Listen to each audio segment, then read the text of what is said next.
Des milliers de soldats ont défilé devant le président Rouhani et les principaux commandants militaires lors du défilé à Téhéran, marquant la journée nationale de l'armée, tandis que de nouveaux avions de combat de fabrication iranienne volaient dans le ciel. Des unités de la garde révolutionnaire ont également participé au spectacle imposant. L'Iran a également présenté des missiles, des sous-marins, des véhicules blindés, des radars et le système de défense S-300 fourni par la Russie qui peut abattre avions et missiles en plein vol. Le premier avion de combat fabriqué dans le pays, le Kawsar, dévoilé en août dernier, a également pris part à la démonstration de force. Le président Rouhani a condamné la désignation par les États-Unis du corps des gardiens de la révolution islamique comme une organisation terroriste étrangère.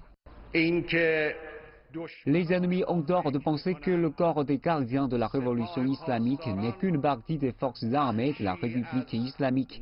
Le CGRI est présent dans toutes les régions du pays, dans tous les événements nationaux et sert le pays dans tous les domaines. Et le peuple le considère comme le sien. Insulter le CGRI, c'est insulter les forces armées iraniennes et le grand peuple iranien. La célébration de la journée de l'armée cette année attire davantage l'attention alors que les tensions montent entre les États-Unis et l'Iran.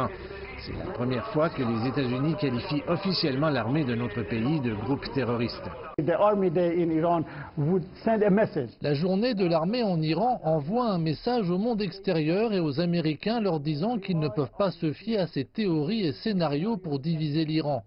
C'est l'une des choses sur lesquelles les Américains travaillent. Ils veulent en quelque sorte créer des divisions en Iran. D'une certaine manière, l'armée d'un côté, la nation de l'autre côté et le gouvernement comme troisième partie. La journée de l'armée est une bonne occasion pour les Iraniens de montrer au monde extérieur qu'ils sont toujours unis. L'Iran a célébré la journée de l'armée à Téhéran alors que les célébrations ont été annulées dans les provinces dévastées par les inondations dans lesquelles des militaires ont été déployés pour aider les personnes touchées par la catastrophe. Mais cela indique également clairement que les forces armées iraniennes se tiennent aux côtés du peuple iranien pour résister à toute pression et défendre la nation.